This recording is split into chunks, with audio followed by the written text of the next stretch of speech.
guess I should. We're log good on in. my end. 2, 1. You're good to go. We'll do it live.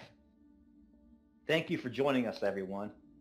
Thank you for joining us for our next chapter in our saga of The Grasshopper Lies Heavy, based on the acclaimed novel by Philip K. Dick named The Man in the High Castle and the acclaimed Amazon TV series by the same name. We're going to be playing Chapter 9 of this tale today, preceded by a couple of prologue episodes, so it's been a fun ride so far. Let's hope and pray that it all doesn't end tonight in a fireball or a splatter of blood on the wintry streets of New York City. As I say before every episode, remember that we're the good guys here. You might see a couple role-played Hail Hitlers or Roman salutes. It's all in the spirit of playing the game. We're on the good side of history, thankfully, and we're on the good side of gaming. So, without further ado, I think we're going to start.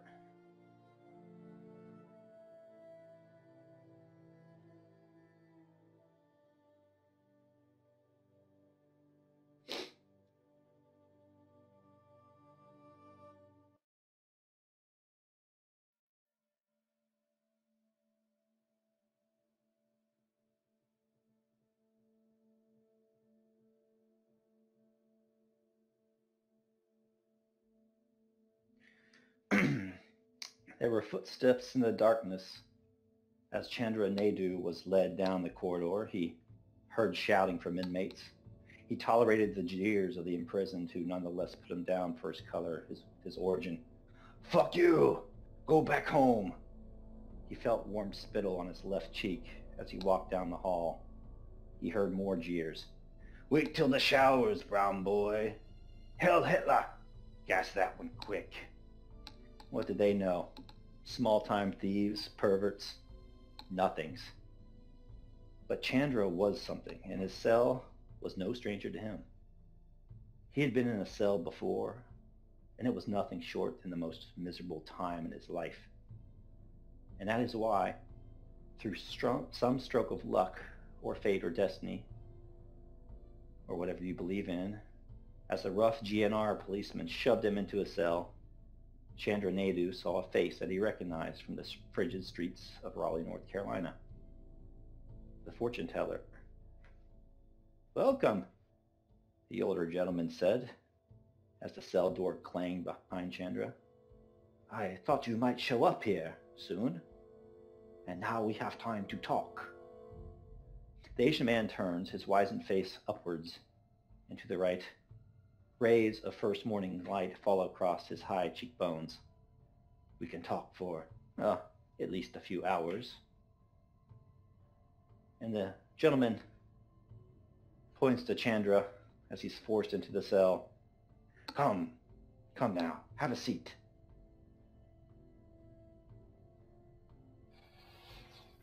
As Chandra is walking up towards his cell, and he enters and he sees the older Asian gentleman, he has a quizzical look on his face, but his mind is elsewhere. Prison. Smells the same, irrespective of where it is.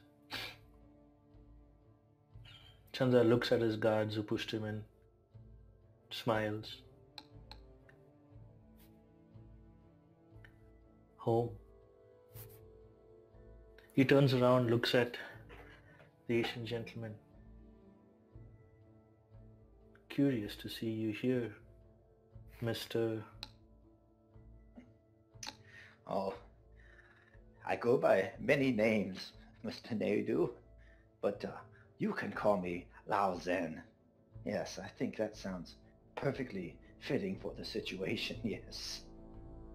So, and kind of looks to Chandra, and he might notice perhaps some stress in the man as he walks into the cell. And Chandra, I would like you to make a discipline check. Okay. With a setback, because you've been in prison before, and even a very roomy cell like this might not sit very well with you. A failure will result in 2 strain, and for each threat after that, you're going to add a strain on top of it. Sounds good. Discipline hard, correct? Yes, discipline hard with 1 setback.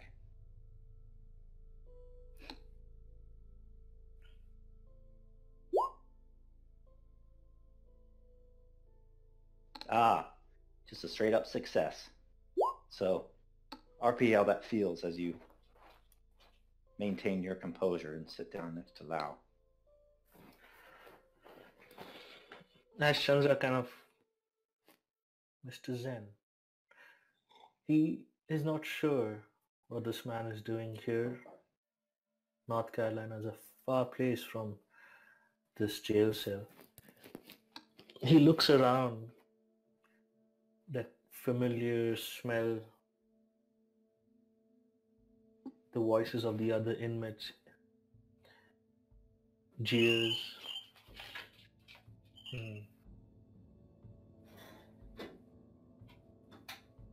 Doesn't affect me. Well, Mr. Zen, care to explain how you and I meet, always under the strangest of circumstances? Oh. As far as I'm aware, Mr. Naidu, we've only met but twice. But I agree. At the beginning of this great adventure, and now here, at perhaps its low point, although I see you're handling it quite well. You see, Mr. Naidu, I know you've been in a cell before and under much worse circumstances. Yet here you are, breathing evenly, your eyes are keen and your faculties are with you. In a different time, Chandra, I do suppose we could have met and had a nice cup of tea. But now to answer your question, let me just say that I am part of a small band of travelers. I suspect you've seen some things over the past few weeks that have unsettled your mind, Mr. Naidu. Things that leave you perhaps questioning reality, or at least questioning this reality. Is that not a fact? Yes, that is true. For I have seen what cannot be, what is not our present, came as a movie, but one never knows. I mean, the senses can be deceived, can't they, Mr. Zen? And you seem to know of my past. Not many people do. At least not many people on this side of the planet. And Chandra kind of steps up to him, with his full height. He's not hunched, not giving off his usual body language of a subservient individual. Mr. Zen, I think we shall stop speaking in riddles, shall we? Yes, this prison is very much unlike what I've been in before, but prisons do bring out the worst in me. And Chandra smiles at Mr. Zen. I wish not for it to occur here.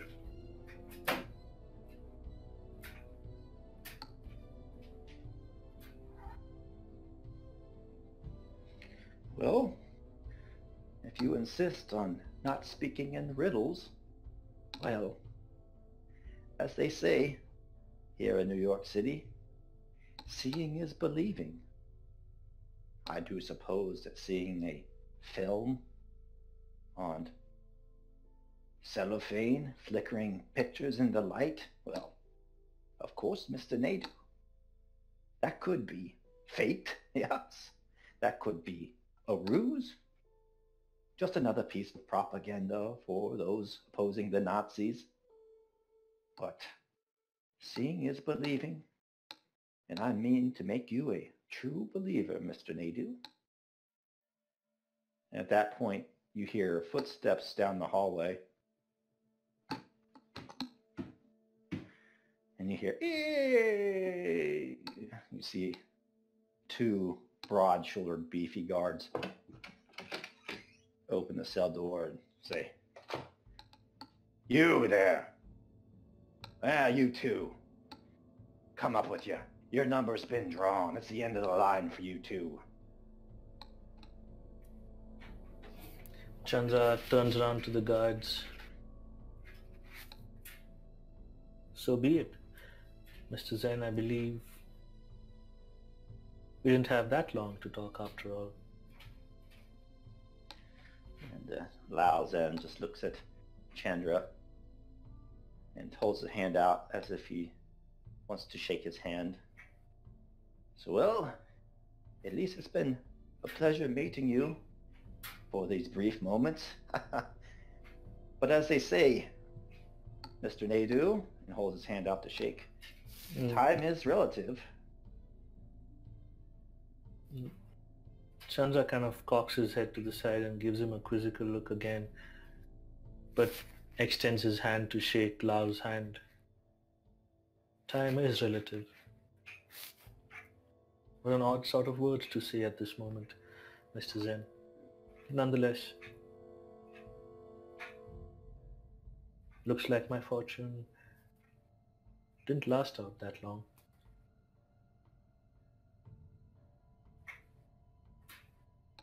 With that, Chandra shakes his hand, lets go, turns around to the guards.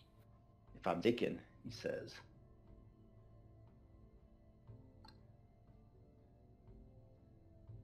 Pardon me? What was that again? But wait, I'm going to wait to start talking until I'm not. Hello? It's choppy. I couldn't quite hear you what you said. He said it's going to wait to start talking when he's not red. Okay. Okay. I was waiting to stop talking until I was no longer red on Discord. I had a big giant lag spike. Yep. But I did hear what you were saying. And as you turn to meet your fate, the guards look at Chandra and Lao Zan. And as they do that, in the wink of an eye, boom, poof, they seem to vanish. The two guards step into the cell, eyes wide, sweating. And like doofuses, they start picking up the mattress. They look under the mattress. They look around. And we're going to switch scenes.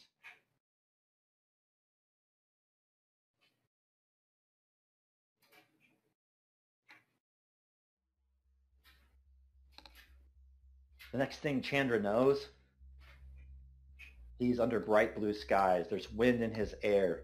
His stomach almost reels as he finds himself on the edge of a tall building, the very top of what he may know as the Woolworth building. It's a landmark in New York that has been taken over by the Nazis, but he looks around. He sees New York as it could have been years ago or maybe in the future. If he turns to his left, Lao Zen is simply sniffing the fresh air from atop the building. Looks over on Chandra and says, "Oh, are you dreaming now, Mr. Naidu, or are you in reality?" Chandra takes a moment. He looks around, he looks up at the sky, takes a deep breath. He gingerly takes a couple of steps forward up to the railing and starts taking in the surroundings, the horizon. New York. But where This is strange. What year is it? What time is it? Well, it's 1946. And then Lau simply, almost as an apparition in a Charles Dickens novel, points down from the building, down into New York Harbor, down into the streets, Times Square.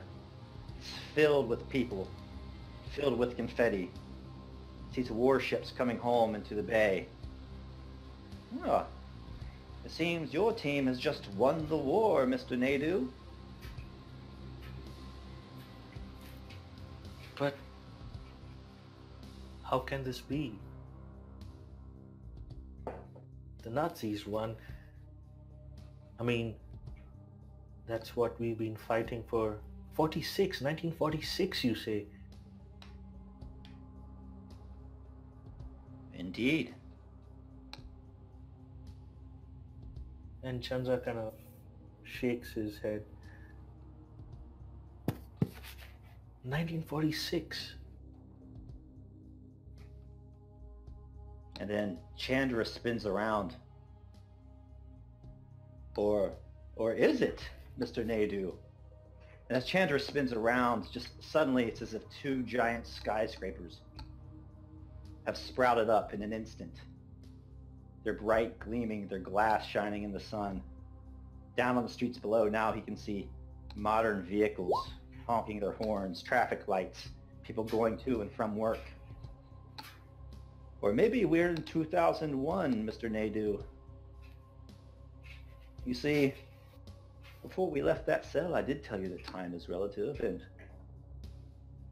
well, my simple sect of people, us travelers, we've learned methods to travel in between the universes, in between the worlds.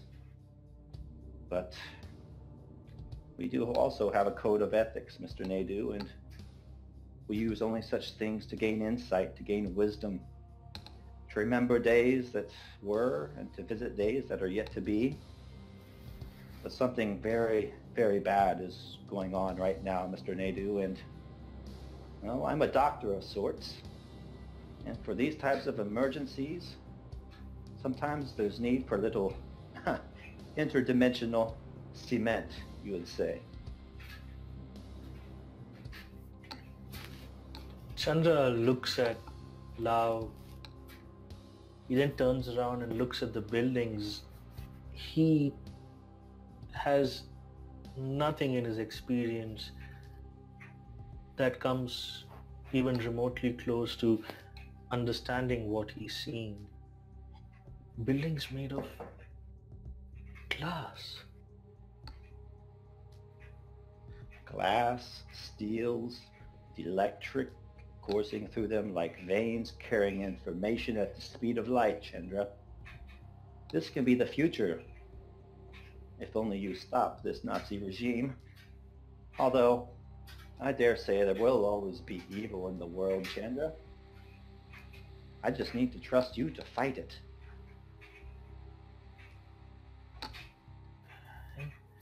Chandra kind of, is there anything to sit on this, I'm assuming this is kind of like a large balcony?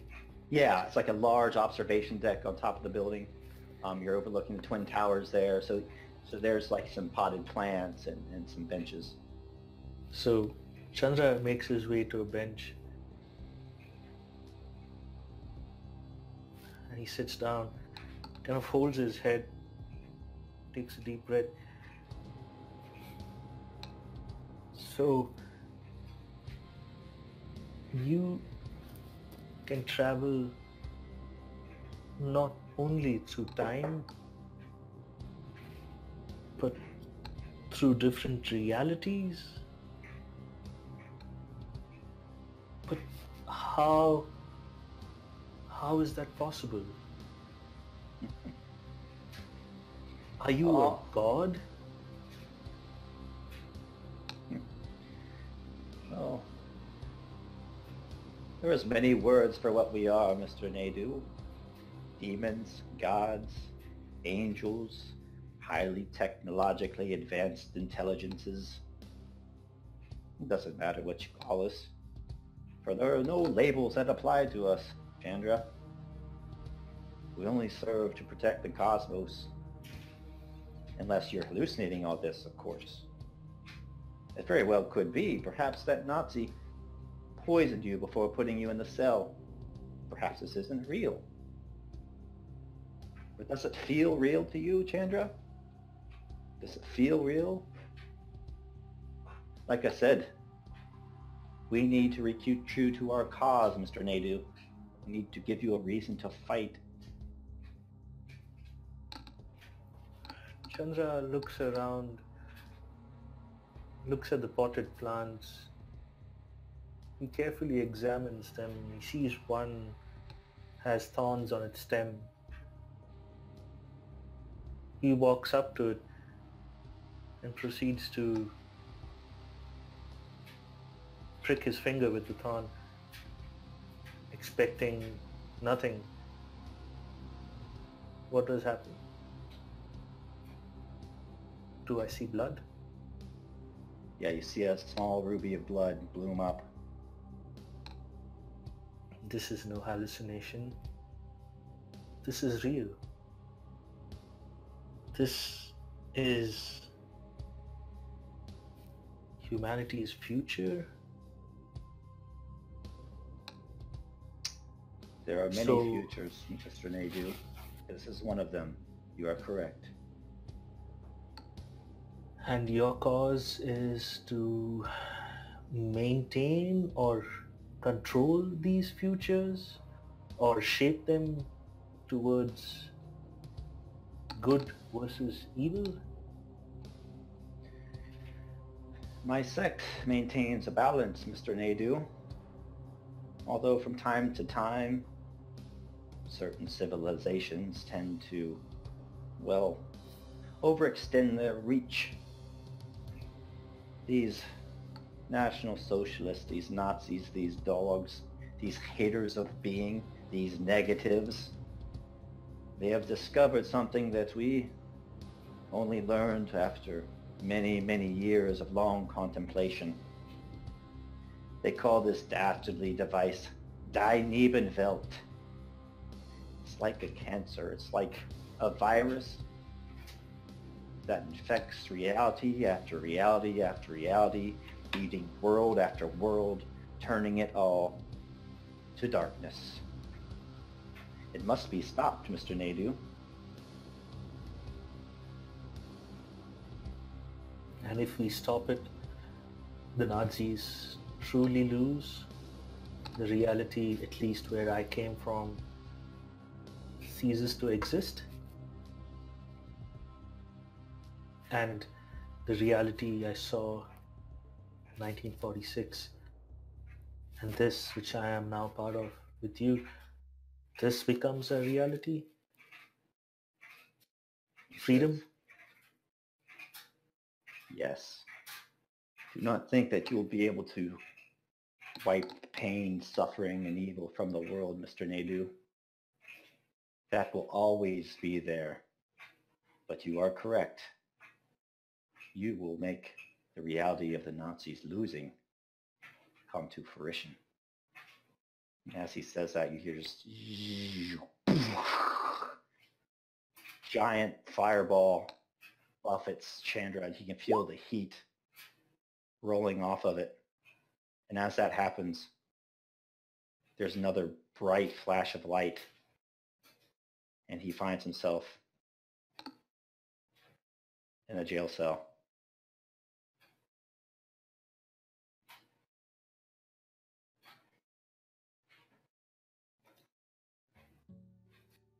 Chandra kind of, whoa, what just happened in that?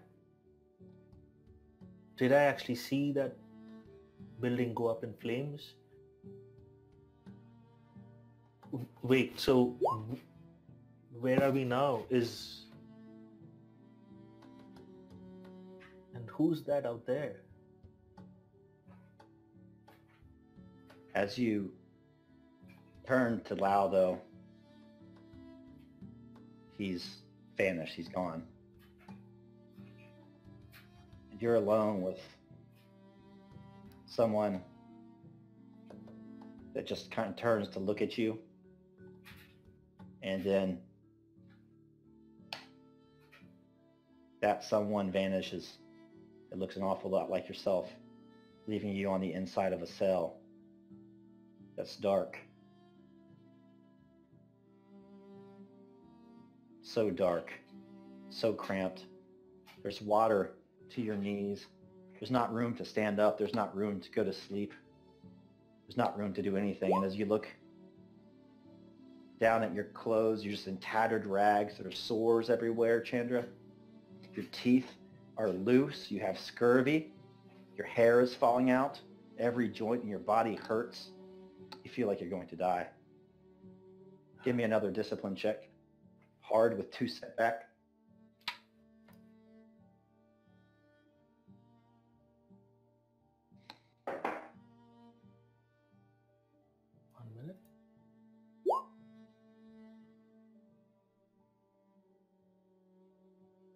Ooh. What's your strain threshold?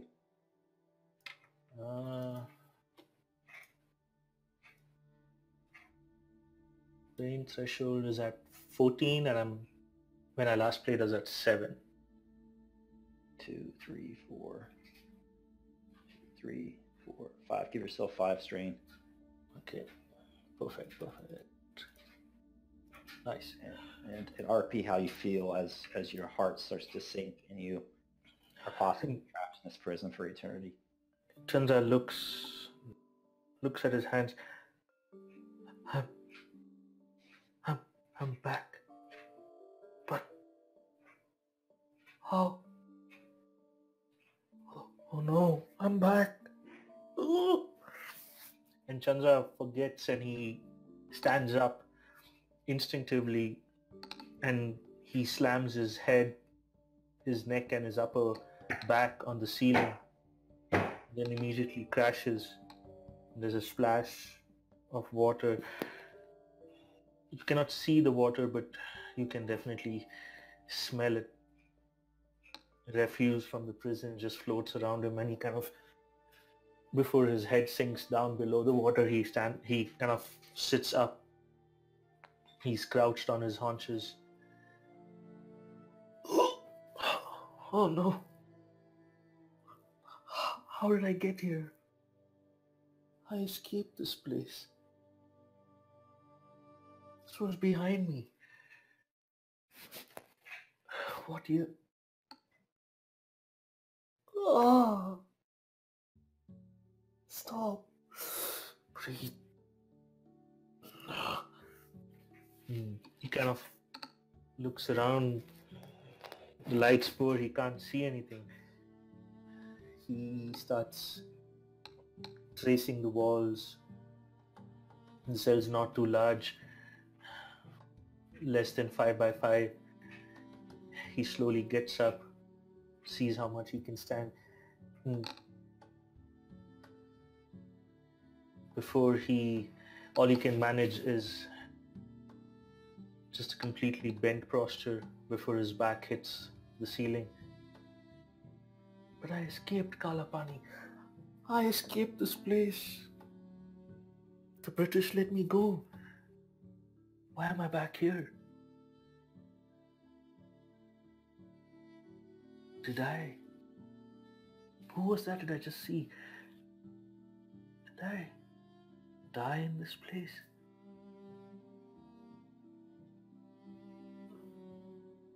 And he feels thirsty. There's water all around, but he can't drink it. He feels hungry.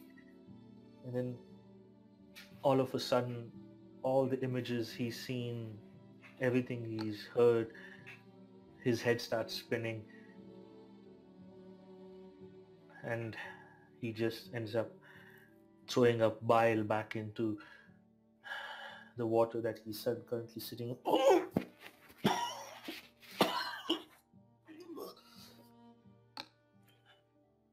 He crawls to the grate of the door that is his cell. He kind of uses it to pull himself up and look through the gaps to see if he can see anyone. Did I die here? How would I leave this place? I can't remember. As Chandra pulls himself up to the grate, the pale yellow light falls down on his pockmarked face and his rotten teeth. And a familiar face comes to the gate. He knows this man. He knows his name is Malcolm Smith. Before they can start to chat, Chandra feels in the back of his mind this roaring sound, almost like a freight train, like a train in a tornado and a hurricane and an electrical storm, all mixed together. And then almost in his brain it's like an explosion. Scene changes.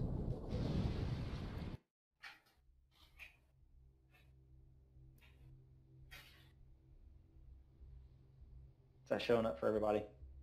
Yes. I think I just have to refresh my screen probably. There we go.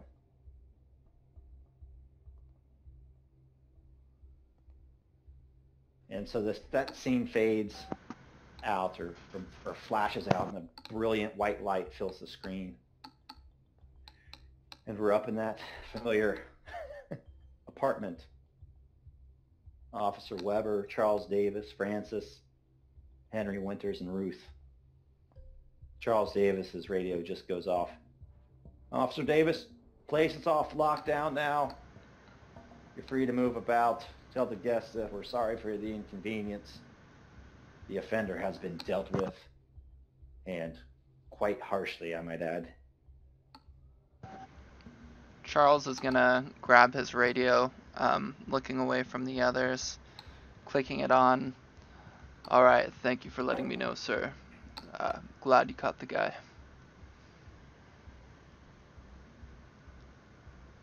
Roger that. Well, I'll see you back at the station. Roger that. See you there. Over. Radio cuts out. You guys are free to go about your business. So, with all this, where are we going? Where do we gotta take this to get copies?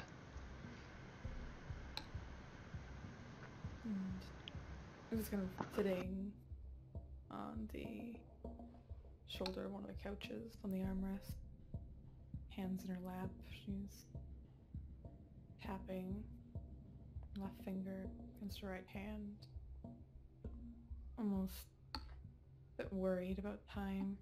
She looks over to the clock. Francis, who are your friends again? Are they close enough so you can get to them soon? Yeah. It's a gentleman I know. He runs an old movie house several blocks from here. Caters to the men and women of Greenwich Village. They like their movies. They like their artsy flicks, as you Americans say. His name is Gerald Metcalf.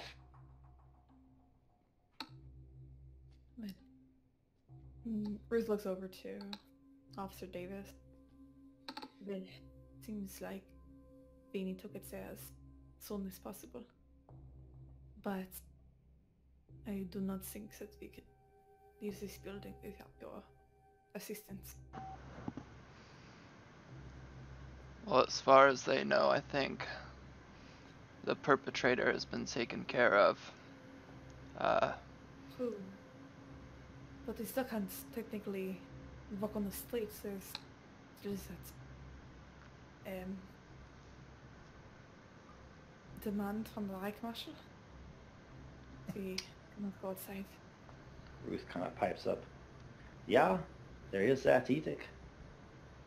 Those with no official business need to stay indoors.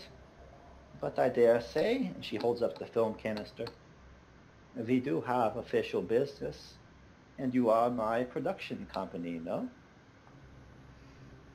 I guess we are. I mean, considering that Officer Davis did say that we need to do some PR recovery, thinks that we have some good excuses if anyone asks questions for why we're leaving. Yeah. We are very good at putting on productions, Bruce, so let's hear your plan. My plan? Oh. Well, 'Cause you're the one with the brains. It's not that one over there. Points over to Henry. hey, Henley does a fine enough job. Then he's not, Bruce kind of looks him up and down, looking at his injuries. Well, then he's in his correct mind. Usually when there's fires and burns. Anyway, well, we could either take the stairs down, we can sort of stair descent, or we can take the elevator.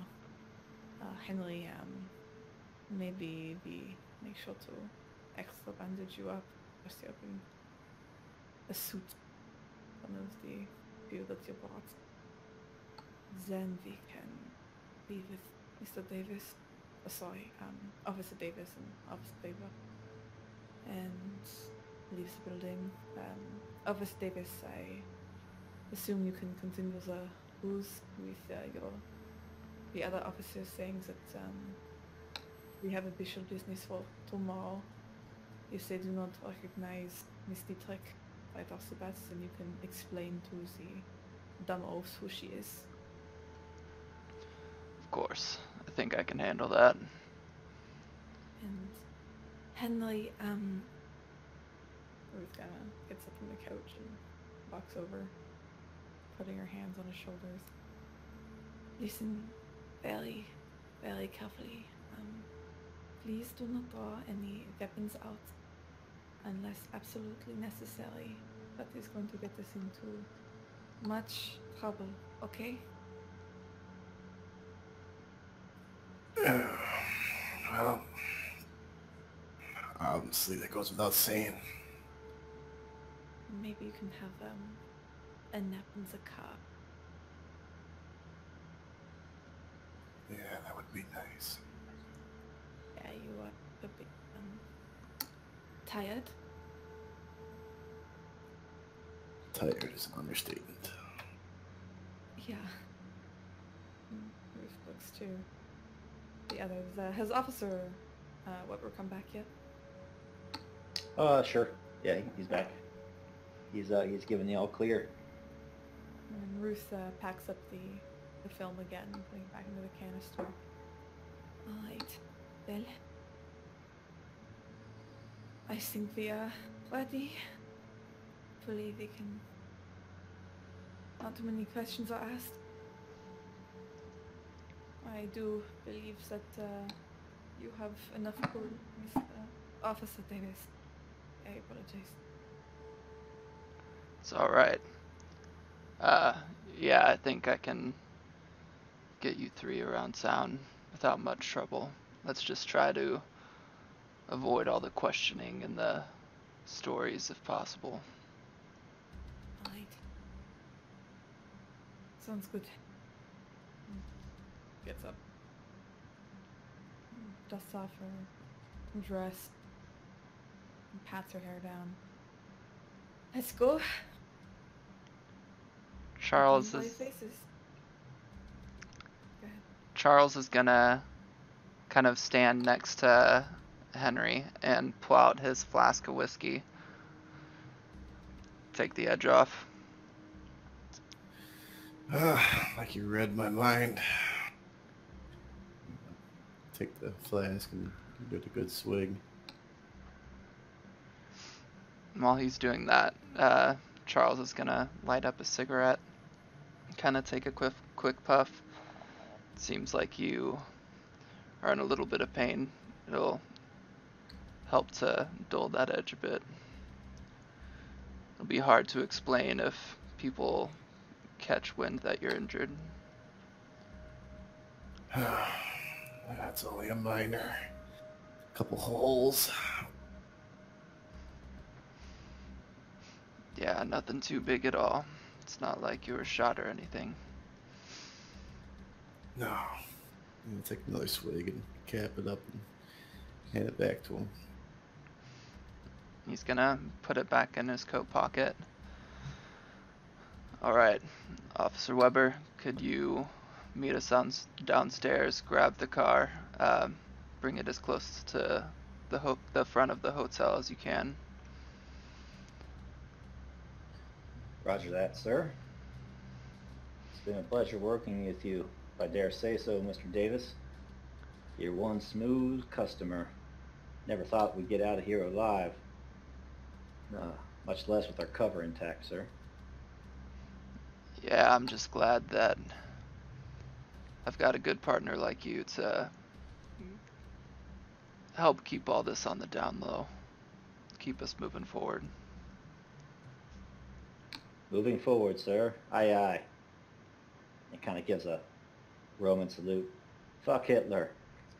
Kind of opens the door, leaves, and goes downstairs to pull the car around. If only we had a few hundred more like him. I think there are. It's just they're a bit more scared. They haven't seen what you guys are putting together or even know what's happening. Well, that's what we are putting together. Yeah, I guess you're right. You can kind of see his hand shaking a little bit. A couple years ago, I would have called myself a damn idiot for that. Well, I know one thing, Detective. Your son would be proud.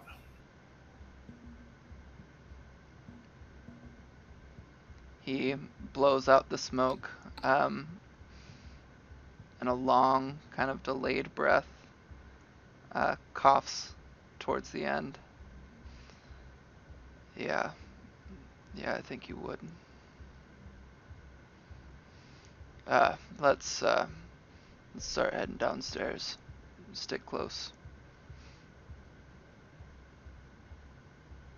And before leaving the apartment room, Ruth takes the do not disturb sign, puts it on the front handle before locking up the door. Hopefully no one knows he goes inside.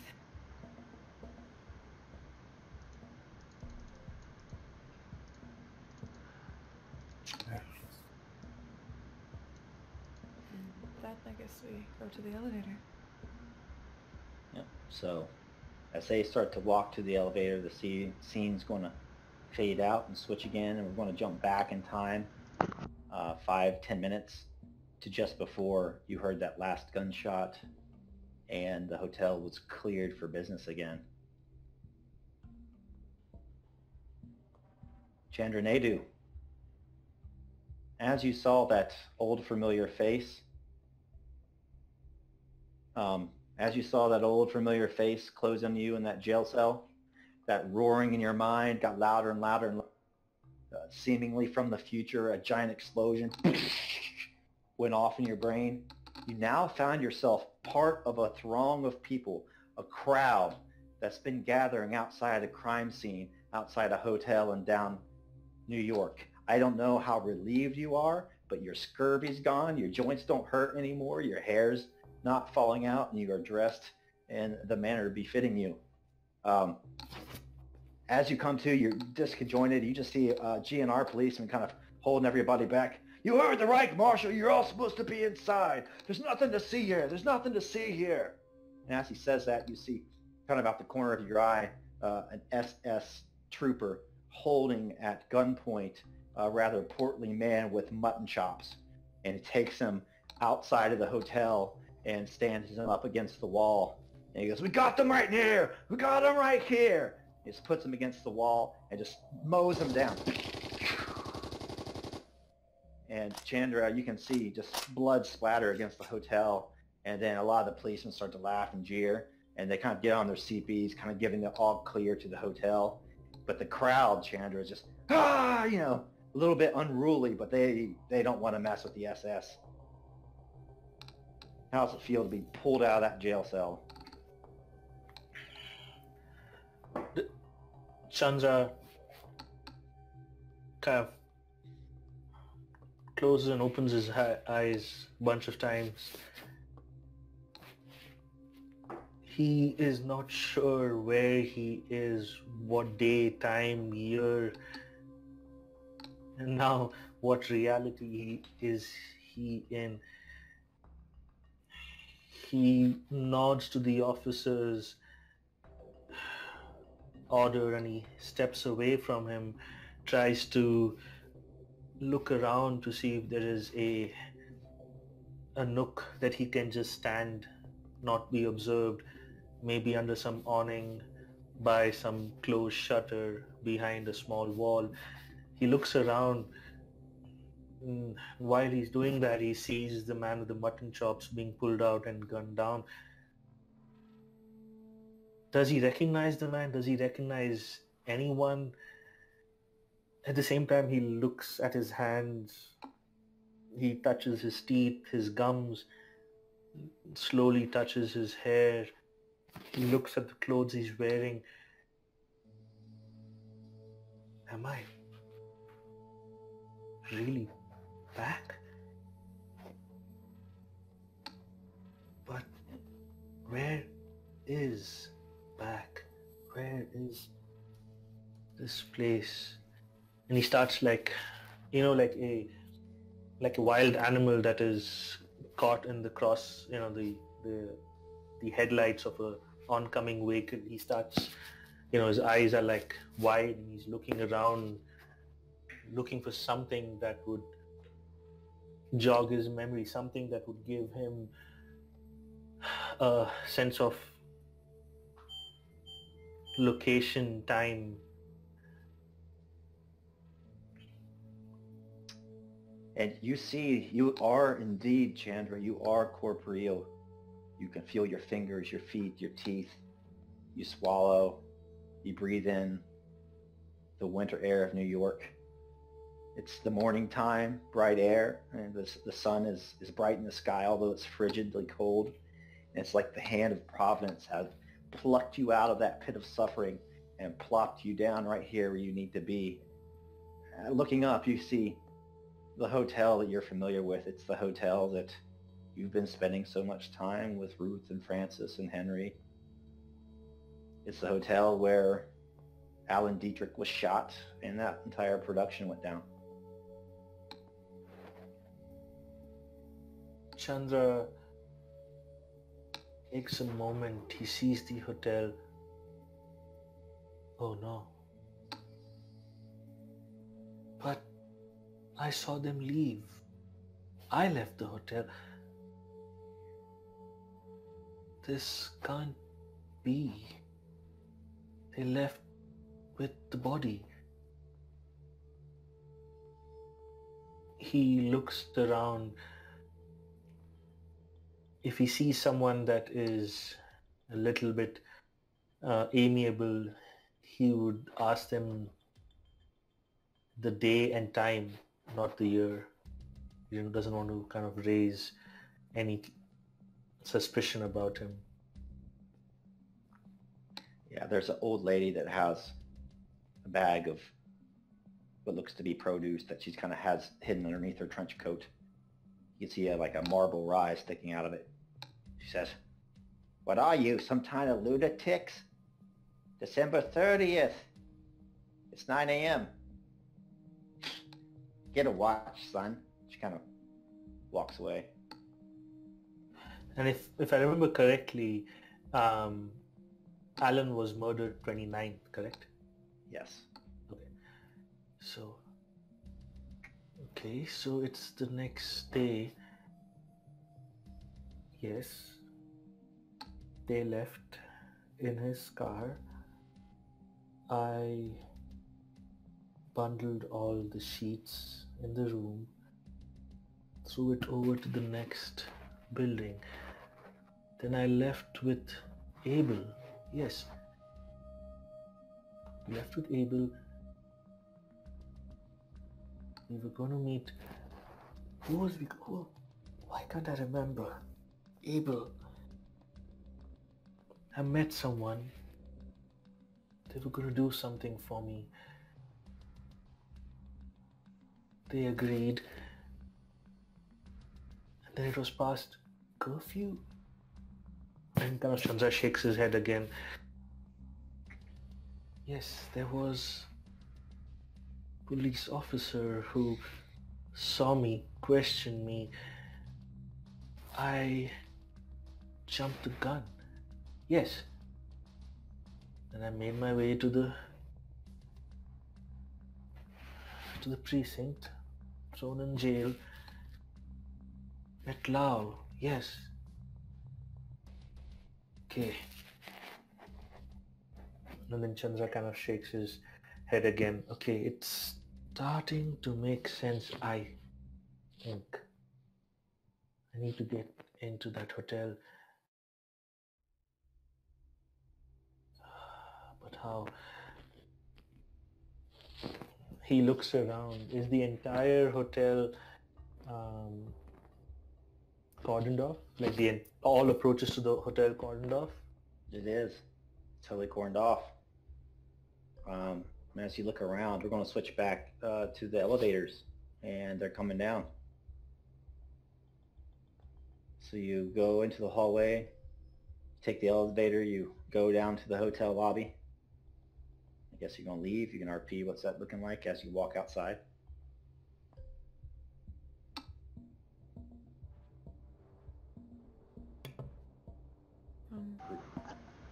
Yeah, so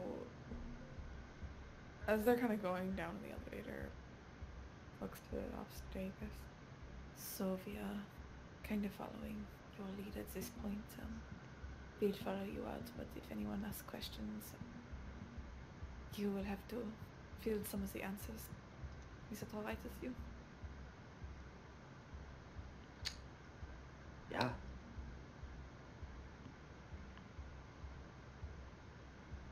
Alright.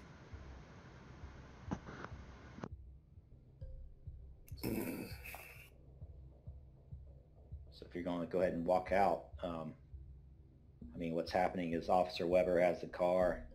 He's kind of pulled around in front and kind of giving a nod to the officers there with the tape. If you're walking outside, Chandra will kind of see three familiar figures along with the fourth that's not so familiar walking out of the hotel. Yeah, Ruth is following behind Charles.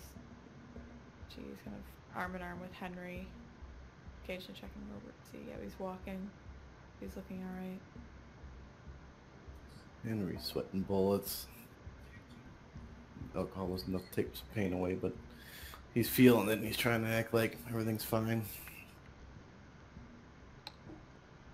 Yeah, Charles is gonna kind of move ahead a few steps above or in front of everyone else, grabbing the door to the car and opening it. All right, right here, Mr. Winters, ladies. As he starts to open the door, Weber kind of leans over and opens the door, and unfortunately, everything goes wrong. There's a giant explosion as all three of you are thrown back. This fireball happens just after you hear somebody kind of run in from the crowd saying, "Fuck the GNR police!" Weber is immediately vaporized, and Winters or Davis is going to take the brunt of it, and the other three of you that weren't as close are going to get thrown back, as is Chandra Naidu, but he's just going to kind of see this scene. And immediately as that happens, like, people start to yell and scream, and a very low level type of riot even starts to break out. So what I want you guys to do as this happened is make a fortitude check, hard. And for Charles Davis, I'm gonna use my GM point, my story point, to upgrade yours once. Oh, thanks. That's really nice. Do you mean there's resilience? fortitude. Resilience at hard. Yep. Thank you. Okay.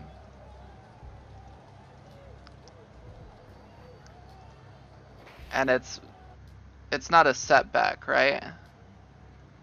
No, just upgrade the difficulty once.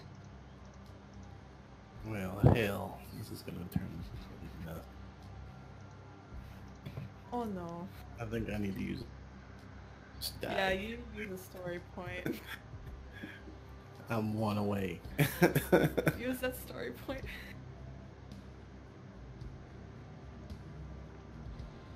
It was nice knowing you guys. No setbacks, right, Bo?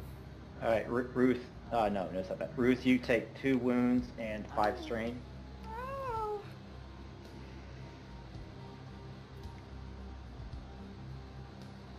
Well, Oh no. it was fun, guys. Charles Davis, you take 2 wounds and 2 strain.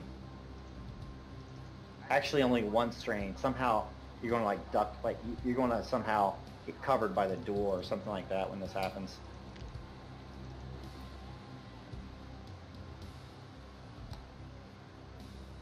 Henry Winters, failure and threat. 2 wounds. I am over threshold. And 1 strain. You're knocked unconscious. More stitches are popping open. I'm gonna let you regain consciousness though after this, because you're just not gonna be able to take like combat actions and stuff. So as it happens, kind of RP to me like how this looks as Weber's vaporized and the rest of you are just blown back against the hotel, and Chandra Naidu's nearby. Henry's walking up and looking forward to sitting down, and big flash hits, and that's all he remembers at this point. Ruth is blown back because she's attached to the arm with Henry. Blown back with him to the building. Landing against it. She slumps down the aftermath. Her dress is torn. Parts that are kind of singed off.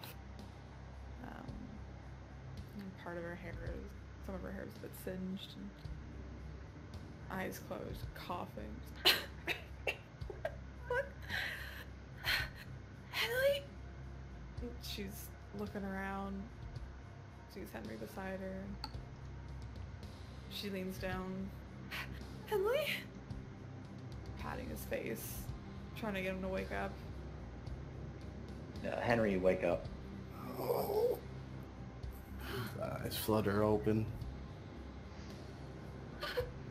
Oh, what happened? I don't know. She'll kind of look around frantically, eyes wide, just head turning from left to right as she looks for Charles, looks for Francis, looks for Officer Weber. I'm guessing she can see so she's looking around. Through the smoke as the people like start to press up against the police tape and stuff, you can see Chandra kind of like his face kind of in between the smoke and in between the people. All you guys can see it. Now nobody cares that there's a Indian gentleman in the street because it's pandemonium right now, right? The police are desperately just trying to maintain order. You see them kind of trying to push people back, starting to get frustrated. She'll raise a hand, looking towards Chandra, desperately trying to get him over. She's kind of beckoning him. She's kind of looking down at Henry again. It's going to be okay. Everything's fine. Just stay with me, okay? How's everyone else? How are you? doesn't matter how I am. I don't know anyone else is... She'll continue to look around. Francis! Davis! You see a, like, car door piece of debris begin to move as Charles pushes it off from on top of him slowly. You hear him grunting as he works his way up off of the ground. He's covered in smoke and ash. He's looking around, sees the two of you, and then looks back towards where the car was. Weber! Officer Weber, are you there? And he's gonna start kind of moving towards the car, trying to find any sign of Officer Weber. The car is a complete melted and twisted black death trap wreck. As you go closer, the door is missing. And in the driver's side, there's a seatbelt on, but there's just a charred pair of legs and the pelvis there. No head, no torso. Weber is totally gone. Give me a hard discipline.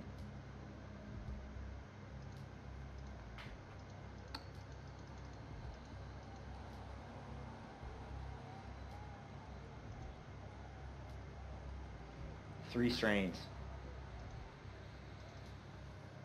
As you feel bile start to well up in your throat. As just the sickly... Have you ever smelled burnt flesh? If you smell burnt flesh, you would recognize it immediately. It's a sickly, sweet, acrid type smell. It permeates your nostrils, and you start to vomit. You can RP it however you want. Yeah, seeing this partial smoking carcass inside this car, whereas just moments before he saw an officer he didn't know well, but one that he had come to trust and lean on. And just seeing how fast all this happened and how all this came out of nowhere, shock and panic just sets in as he turns around away from the car and falls to the ground on both knees, supporting himself with one of his hands as he just pukes on the street.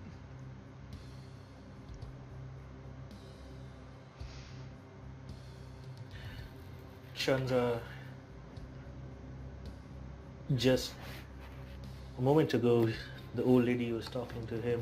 He looks up, he sees the man being gunned down, and he sees a group of people exit the hotel. There's something about them he can't quite place. They're too far away. And then they get closer. They get closer to this car that's standing not more than 100 feet away from him. And he recognizes. He squints his eyes. Henry? Ruth?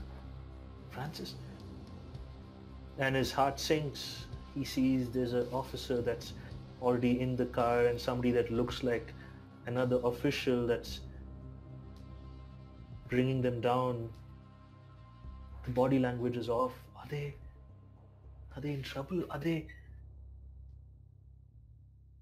Is the Jacob?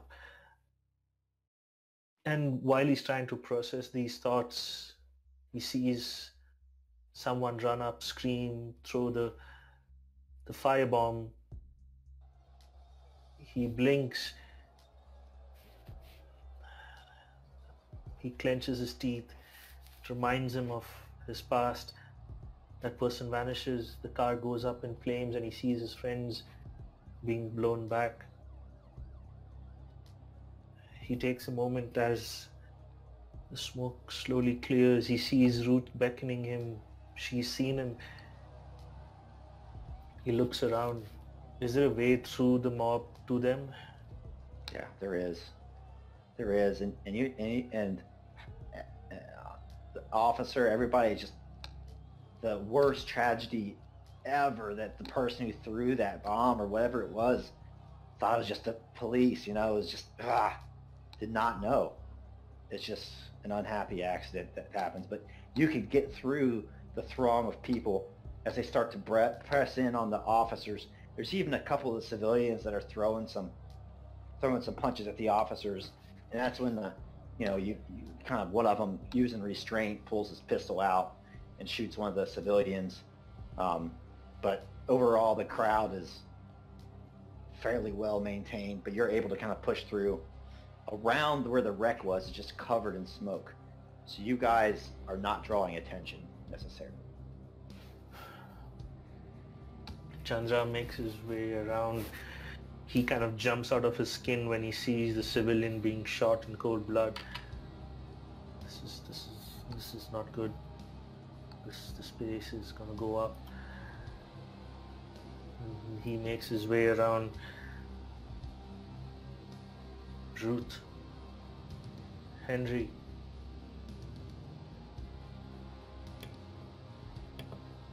Chandra, she's still kind of looking around, wide-eyed, just absolute terror. It's just reading on her face as she's like clutching onto Henry. Find Francis. She's got the canister. She's got the movie. We need to get out of here. Okay, and Chandra starts looking around. Does he see Francis anywhere?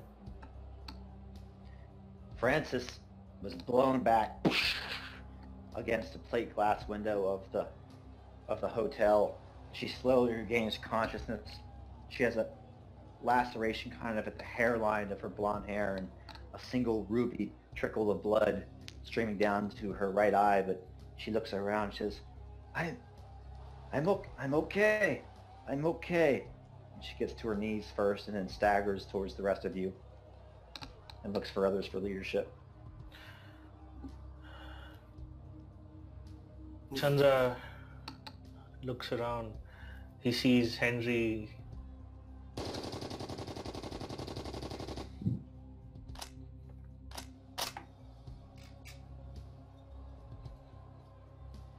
When the gunshots go off, Chandra ducks down again. Henry, can you walk? I think I can manage. I need help though. Okay. Francis. Go make sure Officer Davis is okay. Officer Davis? What's going on? We need to not be around here. Who's this Davis? Davis is with us. It's okay. He was going to drive us. So it's the video copied. Doesn't matter. Okay, so are you sure he's with us? Can we trust him? Yes! Francis, just go get him! Another car bomb goes off down the street. Chandra gets to the side of Henry, puts his arm underneath his, and slowly starts lifting him up. Henry, we need to leave now. I know a place. We don't have much time. Maybe we can go to this place after, but... Yes, we need to get off the streets now.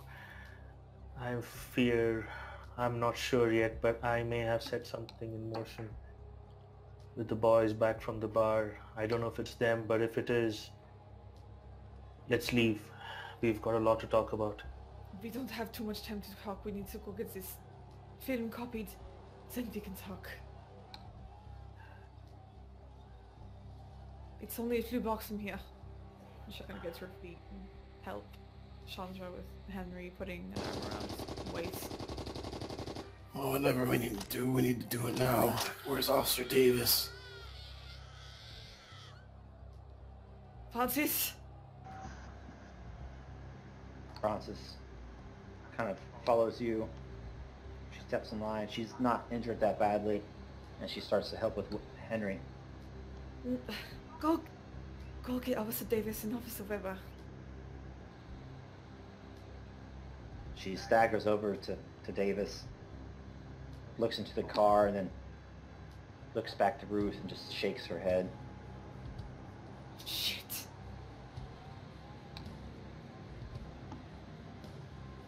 We got to get out of here, all of you.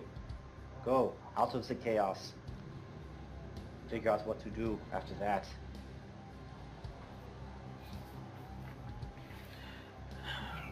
Let's leave now. So Chandra looks at Ruth. Do you know where this place we can copy it is? We need to get off the streets. Ruth is gonna let go. Henry, support him and rush over to Davis. I'm assuming he's still kind of... He's still on the sitting ground. Yeah. Yeah, she'll grab him as roughly as she can manage. Come on! We don't have time.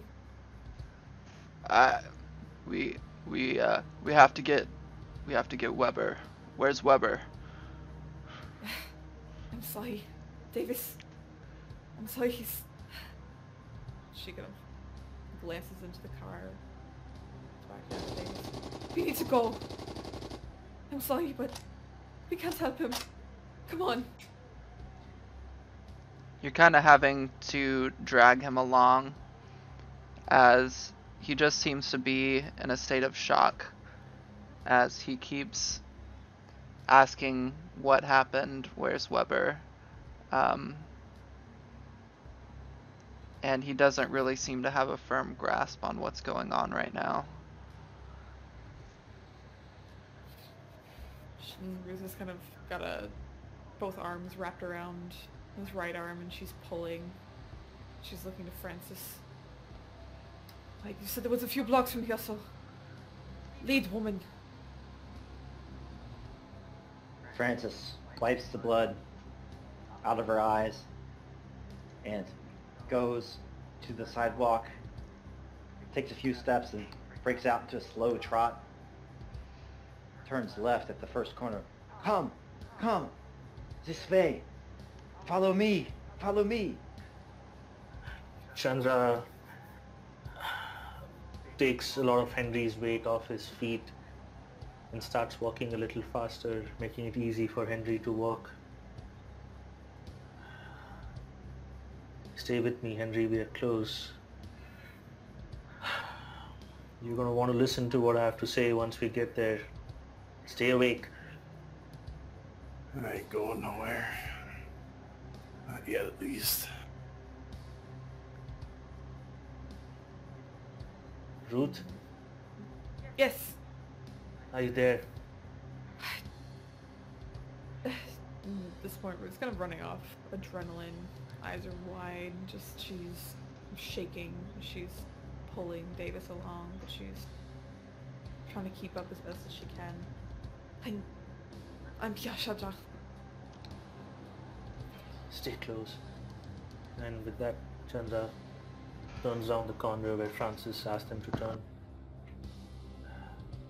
Where next, Francis? It's just a few blocks south. Come, we must hurry. Hopefully they will just take us for bystanders that are fleeing the scene.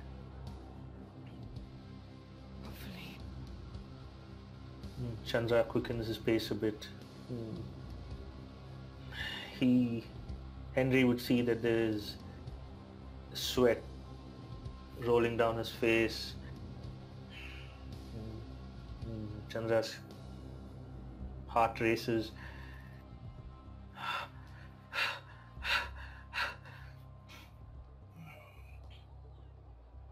As he drags Henry along with him, right behind Francis. Henry's doing his best to try to move under his own power, but not harder than he remembers. Is Davis still resisting? He's not so much resisting.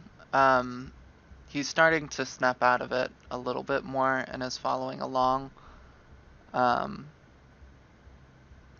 But he's still not entirely there. Yeah. As they're kind of walking, Ruth looks over to Davis still kind of starry-eyed and still out of it, and takes a right hand off of his arm, quickly just kind of slaps him in the cheek, just, enough! We don't have time! Snap out of it and let's go! Pick up the pace. He just nods, kind of with a soulless look in his eyes, but he's hurrying along faster now.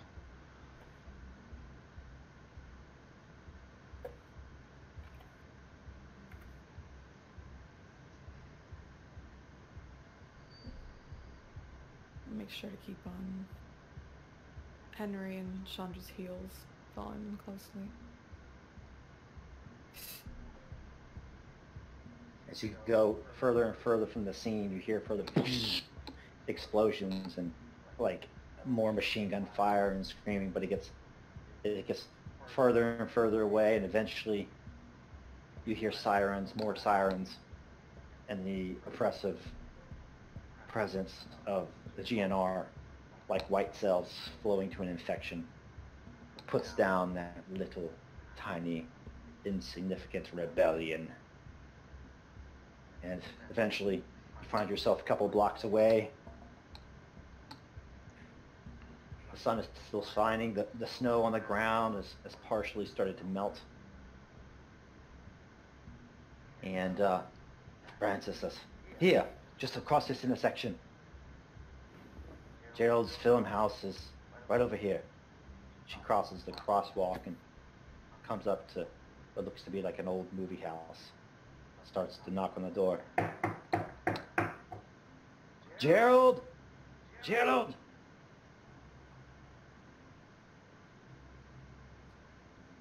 This guy kind of opens the slat of the door. "Who is it?" "Ah, it's me, Francis. We met dinner last year on Christmas.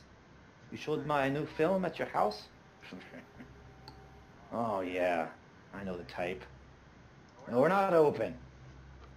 And the slat on the door just clicks shut.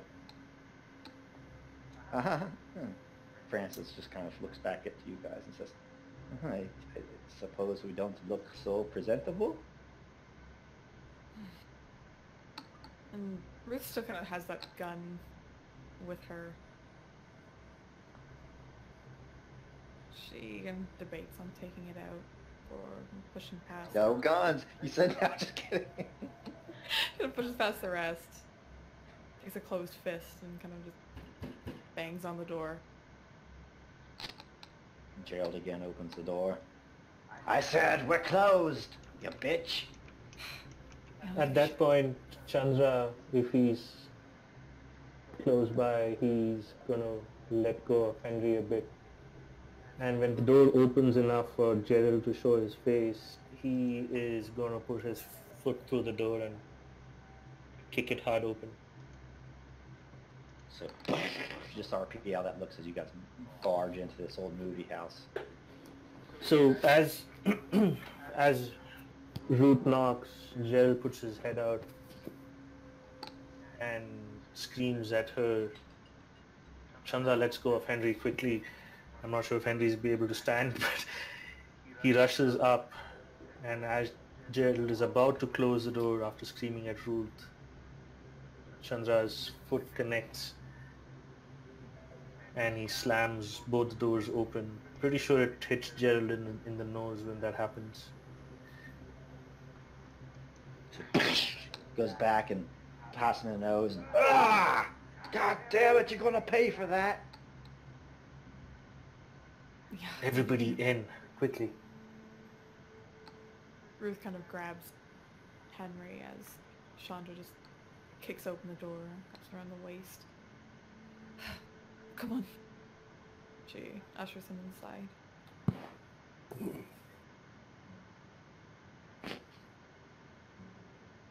As you guys step inside, it's almost like the cacophony and the blood and the smoke and the screaming all kind of goes behind you. And even in this hell on earth that is New York City, 1959, The Nazi controls like you've stepped back in time to an old cinema. We all know the smell, the stale popcorn, the candy, the plush red carpet, the old movie posters on the wall.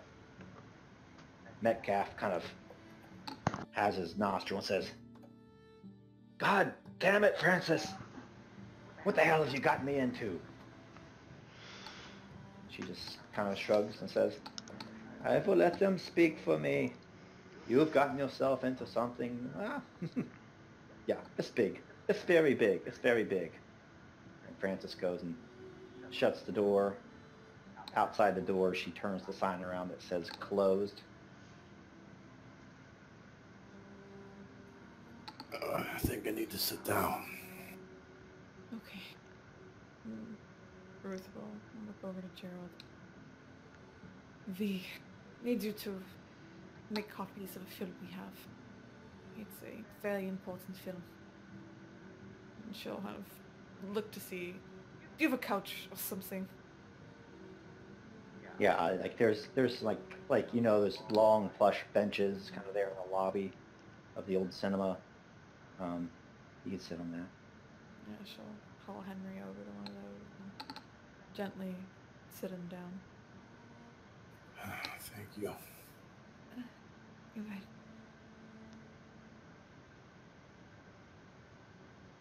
Stands back up and looks back to Gerald. Look, Swansea said you couldn't help us.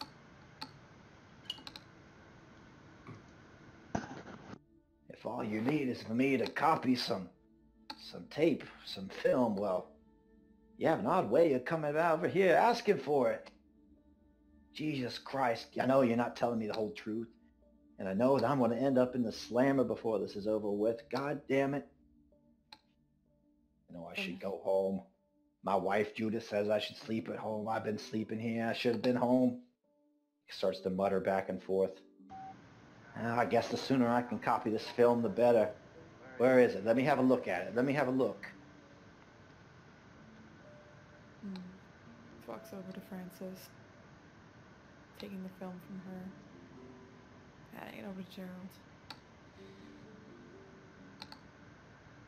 We need this copy.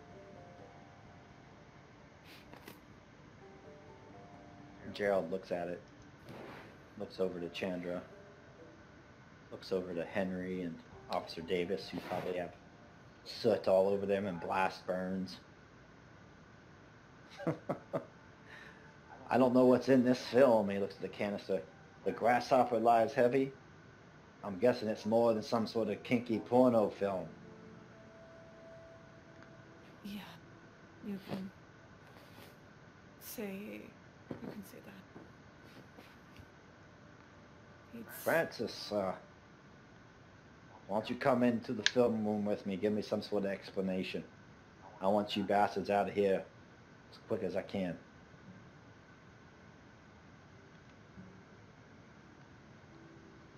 Chandra looks at the individual. "I'm sorry I didn't catch your name, and I'm sorry you caught the foot and the door. Trust me, you do not want an explanation about what is happening, who we are, or what's on the film.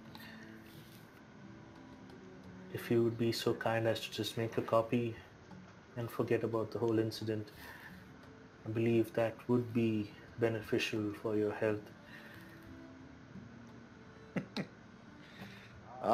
My name is Gerald Metcalf. I'm the owner and purveyor of this fine establishment, but I don't know if you think you're from the future or something, but in order to copy this film, it's going to take time. I'm going to need to watch it.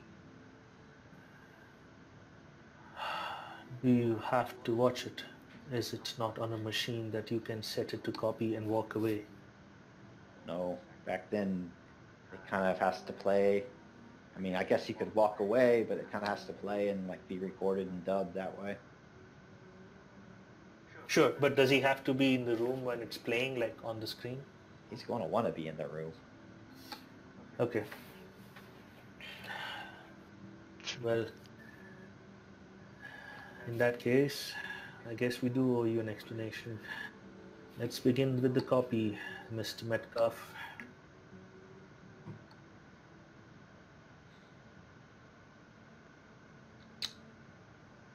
So what are you old injured folks doing in the meantime? Henry trying to stay awake. He gets harder, vision gets blurry, his eyes take longer to close and open, and he's kind of nod off to sleep. And Mr. Metcalf does live here. It's a cinema in an old apartment building. Story points and that sort of thing would turn up first aid supplies and the like. So tell me what you want to do while they're making copies of this film. Ruth goes around, uses story point to find some first aid. She'll grab some alcohol, some water as well. She's still shaking, rushing back over to Henry. With kind of the first aid supplies and everything else. Sits down beside him on the couch. Kind of slaps his cheek lightly. Henley! Stay with me. Must have dozed off. Yeah, well, you want to stay awake because you'll need to guide me through this again. I need to fix you.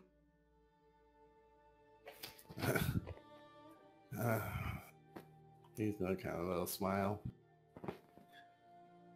Oh, we got this. Yeah, we got this. And she'll start kind of, okay, where does it hurt? Everywhere. Fuck. Okay. Lay down. I'll check you over. And she kind of starts looking him over, seeing where the blood's kind of coming out, taking off his jacket, seeing where there's any wounds, checking the stitching again that she did earlier. That explosion has just kind of ripped all that stuff open. It's all torn and tattered now. Yeah. And she kind of opens up his shirt, looking down at the exposed wound again. The fixes again. I Henley, stay awake just like last time.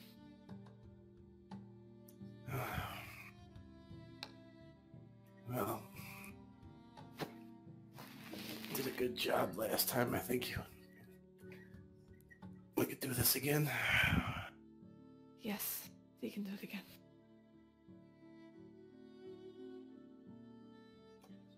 Now, do you remember needle and thread and the bandit?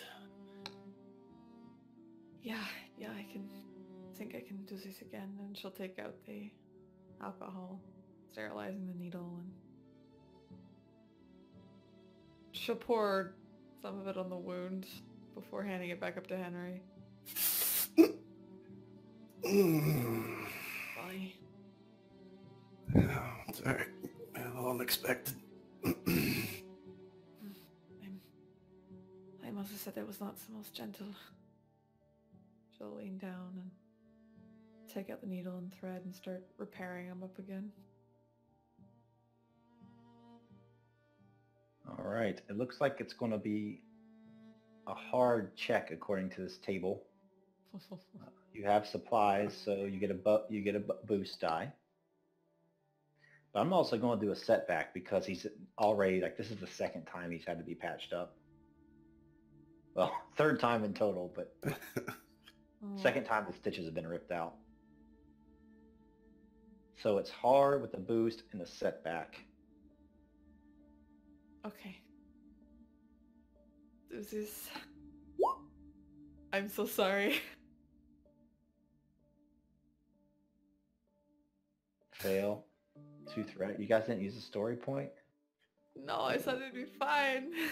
I was trying to get him to use his brilliance thing. Yeah. My brilliance. Well, that'd have to be me making the check, though, I think. Yeah. Oh. So for right now, he doesn't feel any better, but Ruth takes 2 strain.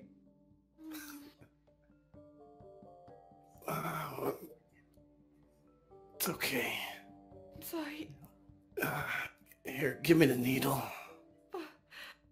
Well, Okay. that's all you can do is one check for now. Oh no. Yeah. Yeah. Probably in too much pain. Don't sneeze on me. I ain't listened to the realism TED talk, but you're not going to keep doing it till you succeed. It doesn't work that way. But Francis and Gerald and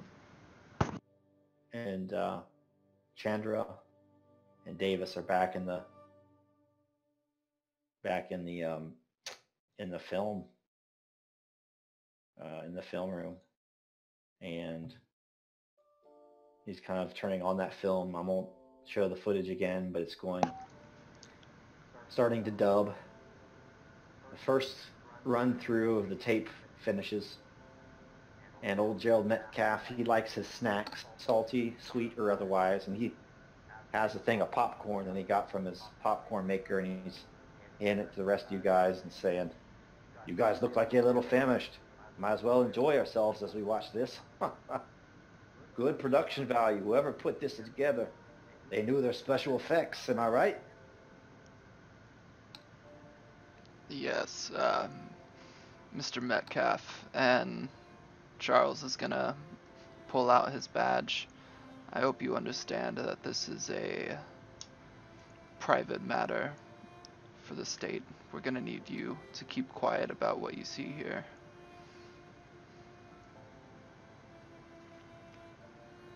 I do a lot of things, officer, that I keep quiet about. My discretion is all yours, sir. But you must be doing something important with this. People don't show up to my door half burned to death just to copy a special effects reader. Yeah, we've come across some unfortunate incidents upon the way.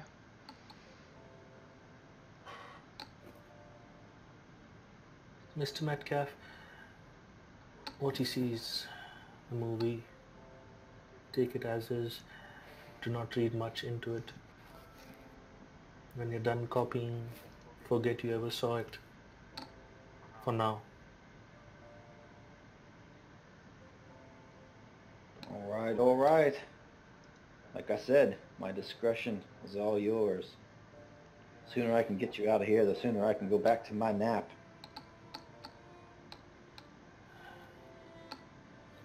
Chandra looks at Francis. Francis, please help Mr. Metcalf in any way and get the movie copied. I'll be out with Ruth and Henry. I need to speak with them. Chandra turns to Davis.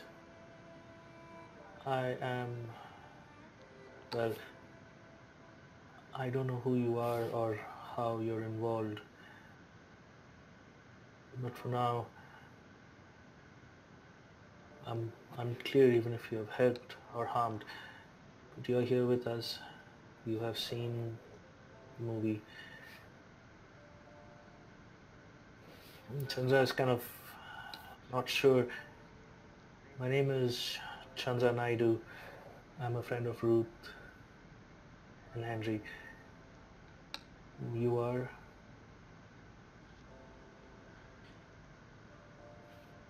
I'm Charles Davis, Officer Charles Davis.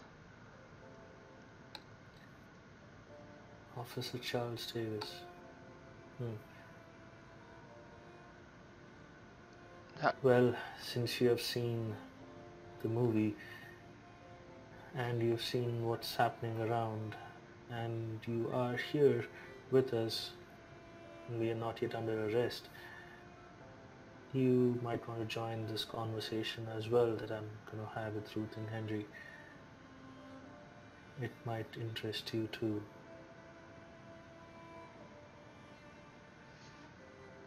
Absolutely. I'd be honored to. I didn't know that there were many more involved in all this. Chandra just half-heartedly smiles. Mr. Metcalf, if I may make one more imposition on you, do you have any alcohol on the premises? Half looks at you and, do I have alcohol? Yeah, of course we got alcohol. We got all sorts of booze. We like to experiences the old days of the cinema where you get a cocktail while you watch your flick, if you know what I mean. Check behind the counter in the front, just to the left of the popcorn maker. Thank you. Chandra walks out, looks around, finds the popcorn maker, and looks to its side.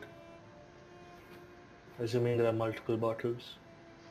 Yep, there's my whole bar there. He picks 3 bottles of bourbon, 4 glasses, walks up to the table and the couch where Henry is lying and Ruth is beside him. He places a bottle and 2 glasses in front of them. He places the other bottle and a glass on an opposite chair, motioning for Davis to take a seat. He takes the other bottle for himself with the remaining glass, sits down on an opposite chair, pours himself a drink, gulps it down, pours himself another drink, gulps it down, pours himself a third drink, and then he sits back and watches the 3 of them. He has some catching up to do, it looks like. Earth is still kind of... She's kneeling next to the couch beside Henry. He gets up from the floor, sitting at the head of the couch. She kind of puts Henry's head on her lap as she sits down, grabbing the drink for herself, pouring herself a large glass before taking it into her hand. Takes a moment before drinking it, hands still trembling. After she drinks about half of the glass down, looking to Chandra, eyes still wide. Yeah, there's been a lot that's gone on since, well, I don't even know where you went.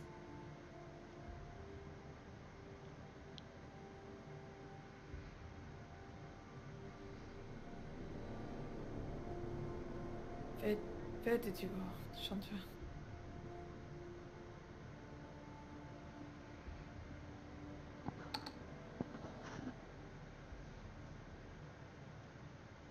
Cypher, Chandra? you're muted. Chandra looks down at his glass, smiles sadly, takes a sip, and he looks up at Ruth and Henry and at Davis. I'm sorry, so very sorry for my absence. I did not mean for it to happen. After you guys left the hotel with Alan, I wrapped up all the sheets, everything that was or had blood on it. I wrapped it all up. Abel and I left the hotel room. I threw that bundle of bloody rags over to the next building, and we made our way down into the alleyways by the hotel. What's the name of the other guy? I keep forgetting. Abel and... Abel and Jack Moffat. Moffat, yeah. I met Mr. Moffat there, Abel's comrade in arms. I am not sure if today's bombing was because of them, but it feels their mode of operation. I spoke to them about the movie. I spoke to them about our plans to destabilize the Reich.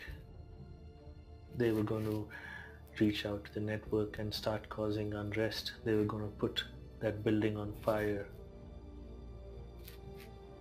At the end of our meeting, some beat cops were walking through the alleys.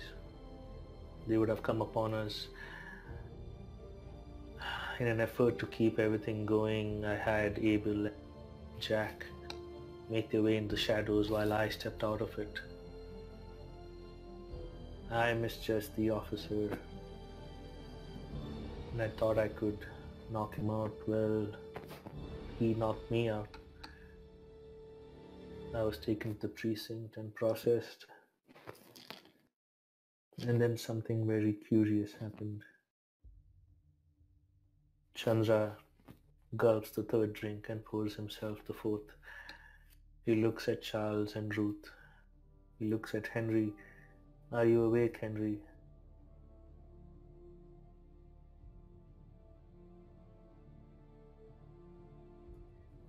Henry would be snoring, like almost snoring.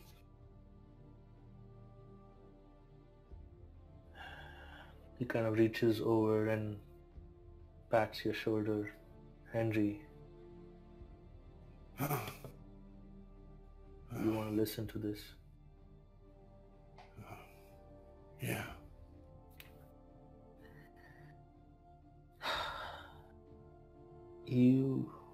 All of you might think I have lost my mind.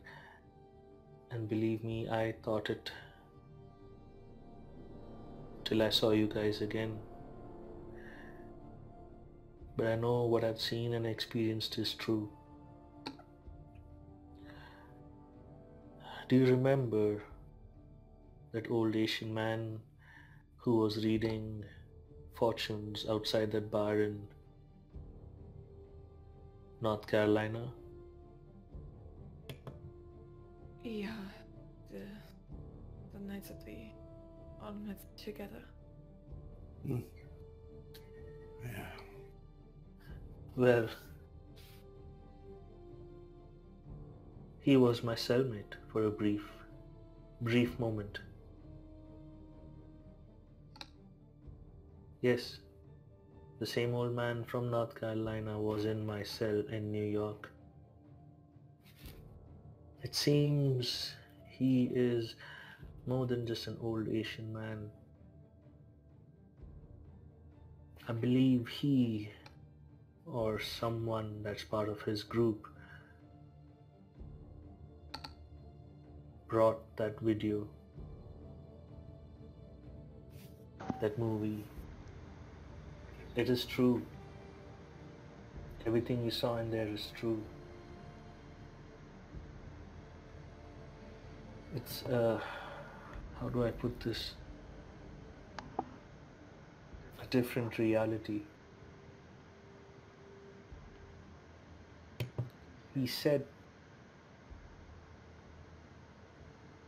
that they are people who can travel back and forth in time, travel through different realities.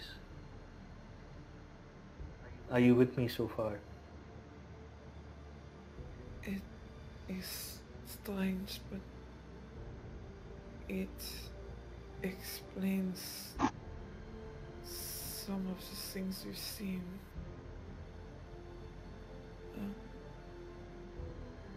Continue. Seems he took me to the future. No, well, he took me to an alternate where this has not come to pass, where the Reich did not win. I stood on top of the highest building in New York and looked down as the masses were celebrating. I saw warships coming back into the port of New York. And then in an instant, he took me 50 years into the future. And it was unbelievable. These buildings, taller than the tallest buildings that you could have ever seen.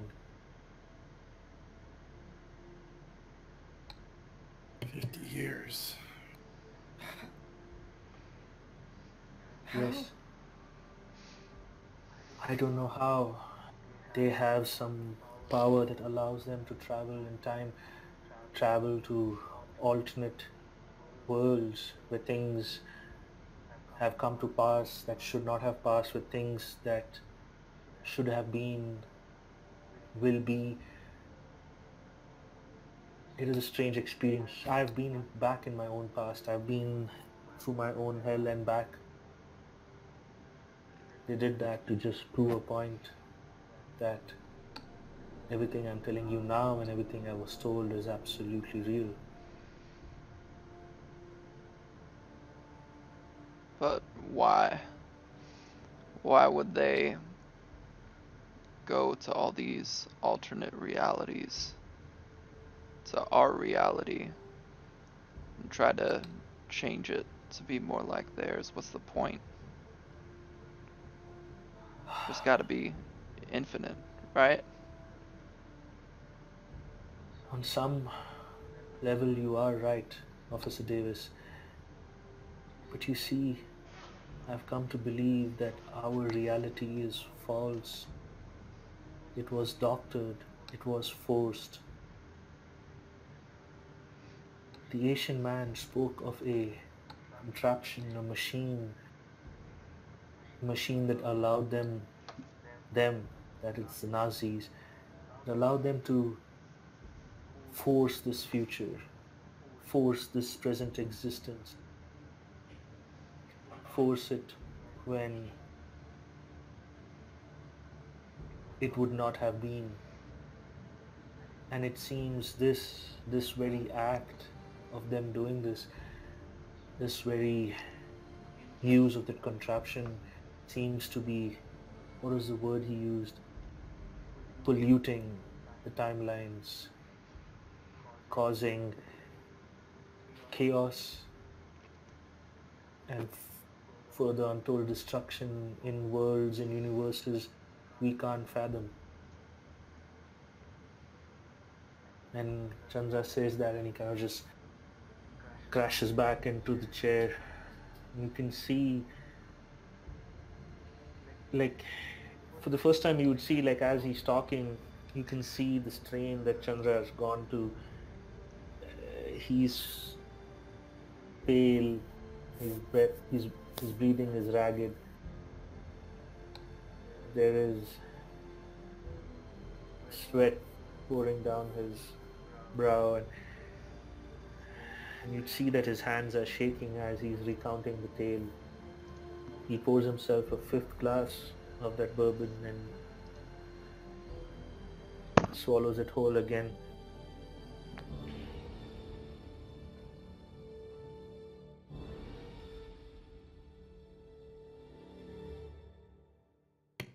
So, This is where we are, and this is what I have to tell you. so this isn't just about getting this film out there. Are you expecting us to go and destroy this Nazi machine that's changing the world? What's the play here? I believe the film is a step towards that. I don't know where the machine is. I don't know. Lao Zen, that's his name, that's the man's name. I don't know if Lao is going to contact me again or any of us again. But he did say that if we keep fighting back with the Reich, and if we do not let them win, do not let this reality remain as true, then there is hope. Maybe it's a test. Maybe we are being tested to see if we can do what many cannot stomach. If we show this movie and the masses see it, you can see what happened today. People are standing up, people are sick. They will not stand for the oppression. I think this movie will be the final nail that sets a lot of actions into motion.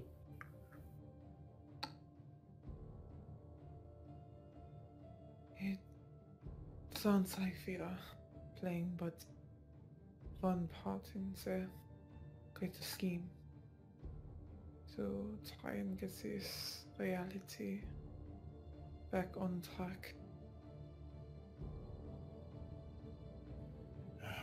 Just another break in the wall. Yeah. But it makes sense in a strange way with what's happened with us. There's been quite a bit, but I fear not as reality bending as yours. Maybe that is a good thing.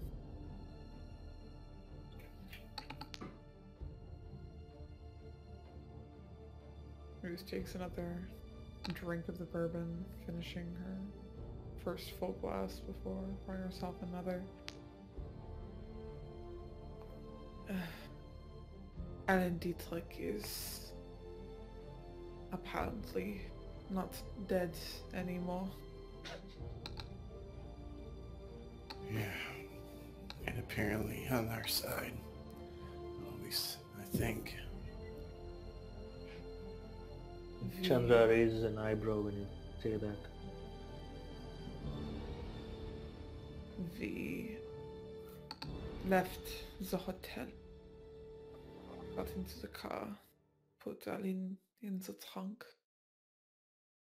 There was apparently some blood coming out from the trunk as we had to hit a stop on Fifth Avenue going to Francis's. They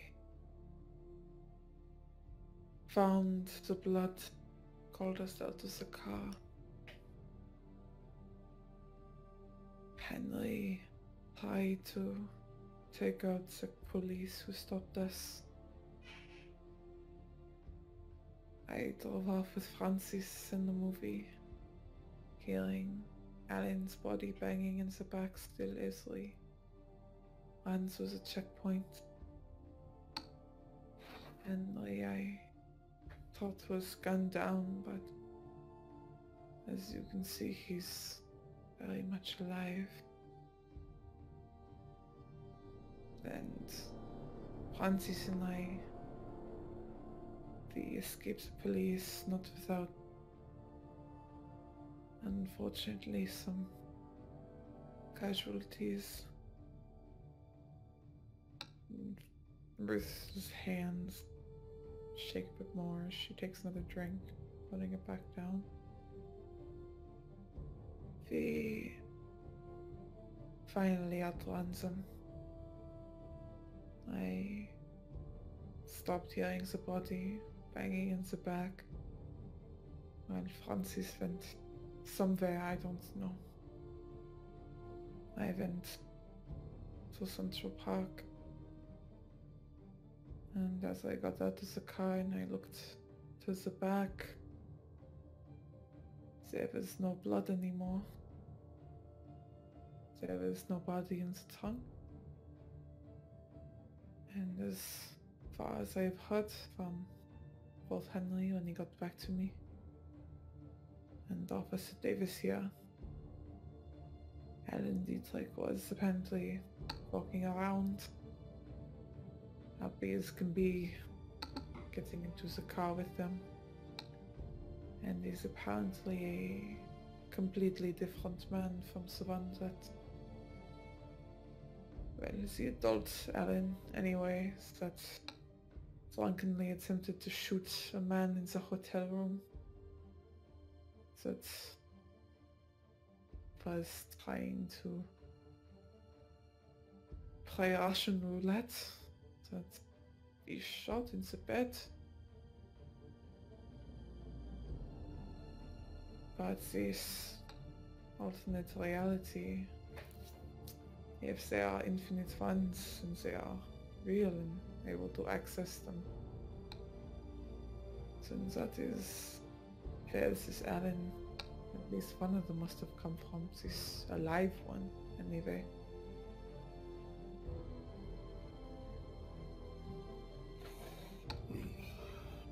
Chandra looks at Officer Davis and nods.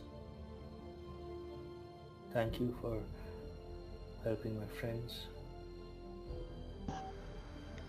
I mean, they didn't really make it easy. Especially this one. He's gonna kind of gesture towards Henry. I didn't know the first thing about what was going on until a couple hours ago. Chandra smiles a bit when he says, and he points to Henry. Ah, Henry. He's a wild one. He smiles. That he is. He's a fighter. He'll be alright. One thing I don't get, if the Nazis have something that just let them change things, undo things, how does anything we do stick?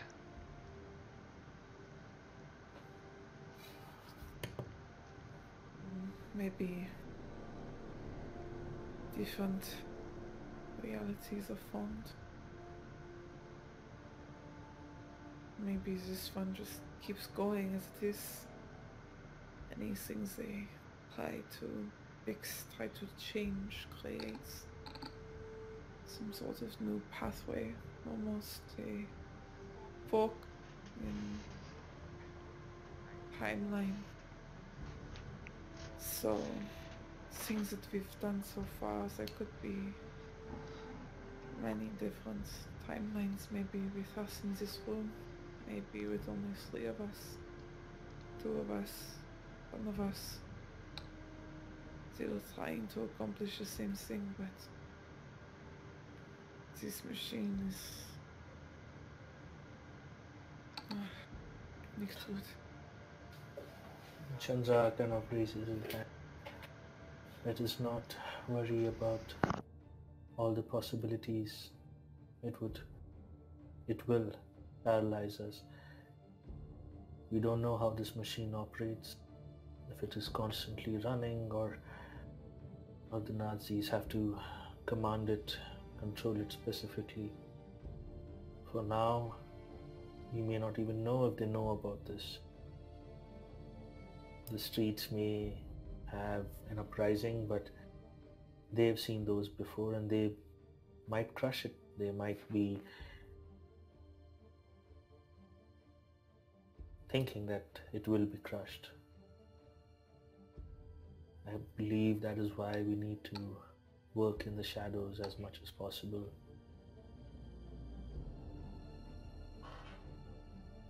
Yeah. Focus on our timeline. Yes. And if it works, whatever the result may be, I do not think that I have seen the last of Lao Zen. He may contact us again. There might be a new mission. There might be new information. But for now, I am glad that I'm with you, Ruth and Henry. I'm with you again. And I think I'm done running off by myself. From now on, what we do it together.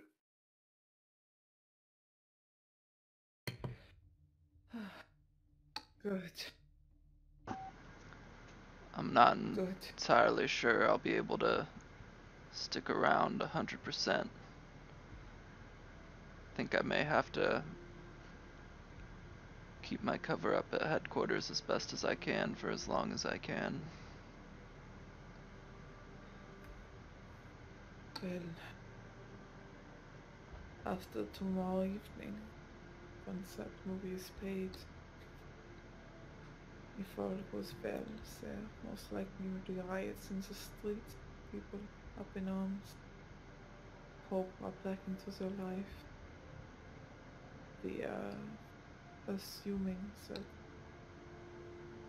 we will have to attempt to escape New York. We'll go to the neutral zone and leave. I don't know if you want to be around in New York for the aftermath, Officer Davis, as you might be the target of some of the rioters. I don't know if you just want to leave your life behind here, but I would suggest coming with us. It could work for the crowd's favor, though. If more officers sided with the people. So you would be on the front lines, but it would be instrumental in promoting the hope for a rebellion. And at this point, Ruth's adrenaline's kind of dying down. She takes the glass she has in hand with both hands, taking a big drink. She relaxes into the couch. I hope this is not worth. Chandra looks at Officer Davis. I have been on the other end of a revolution, officer. What we're going to set in motion is going to cause a lot of ugliness. Many innocent people are going to die. Does it make everything worth it? No. Should they have died to begin with? No, but this is where we are. We have to be strong and bear the nightmares so others may not. If you choose to stay back, know this: whether you're with us, whether you're sympathetic to the people's plight, all of that will fade away when the revolutionary sees you in that uniform. He will not care. I'm sorry that your comrade died today, but unfortunately he will not be the last. Yeah, I know. I think I still need some time to figure out what I want to do, what move I want to make after this is all done. But right now I think we've got plenty to focus and work on. I should worry about that stuff first. Fair enough. In that case, I have one last favor to ask you. Henry and I need to rest, and Ruth doesn't look so good herself. We can either spend the night here, get some sleep. If so, would you be so kind enough to keep a watch out? Can see him like thinking for a second. And after a couple moments, he just slowly nods his head. Yeah, I think I can manage.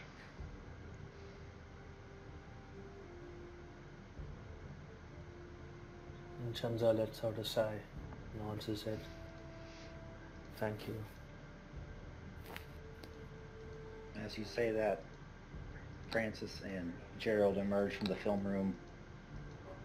Gerald has some popcorn kernels spread all over his shirt. Francis has in her hands 3 film canisters in each hand, and you look at them and it just says a GLH on each one. Here we go. We've got the goods. At that point, there's a knock at the door, though. Gerald walks over to get the door. What? He kind of opens it this time without arguing too much. Jack! Abel! You should have told me you were stopping by. And from outside step Abel Tinson and Jack Moffat. And they just look at Henry and the others. Abel says, I'm so sorry. We got the wrong car. At that, the scene's going to fade out. We're going to take it to our epilogue.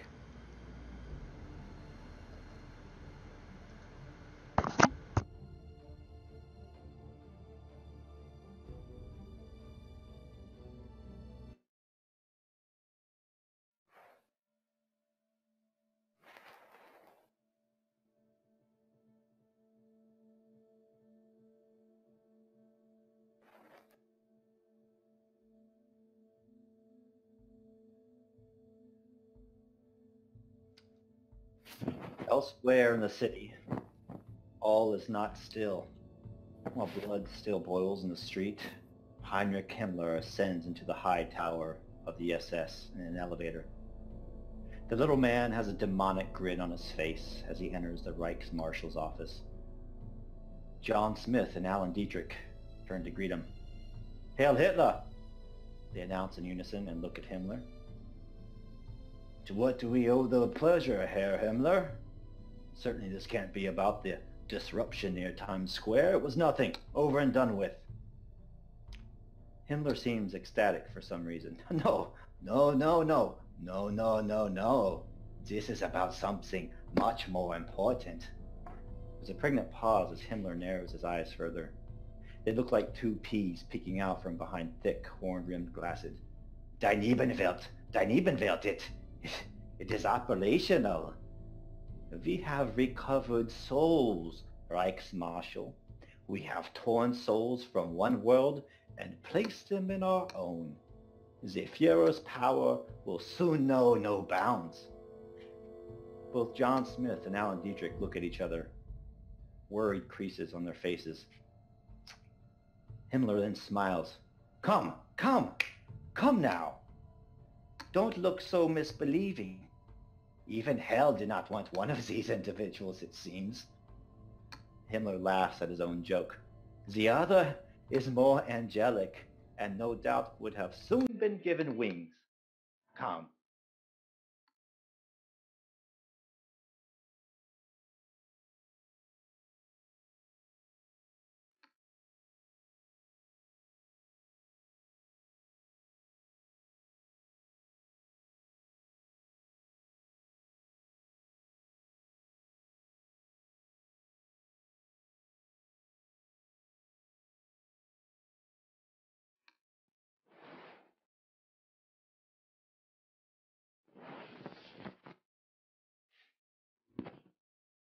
Himmler leads Smith and Dietrich back to the elevator. The chime rings once as the chamber ascends a floor, and the 3 of them step out onto the roof of the SS building.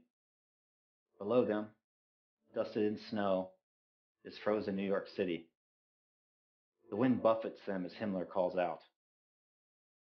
From the opposite side of a monument then steps a familiar face, that of someone long thought dead.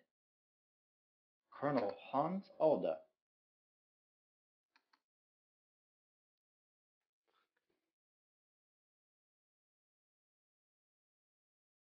"Hello, Reichsmarshal," says the apparition, grinning demonically.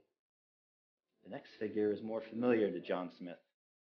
A young boy appears. Thomas!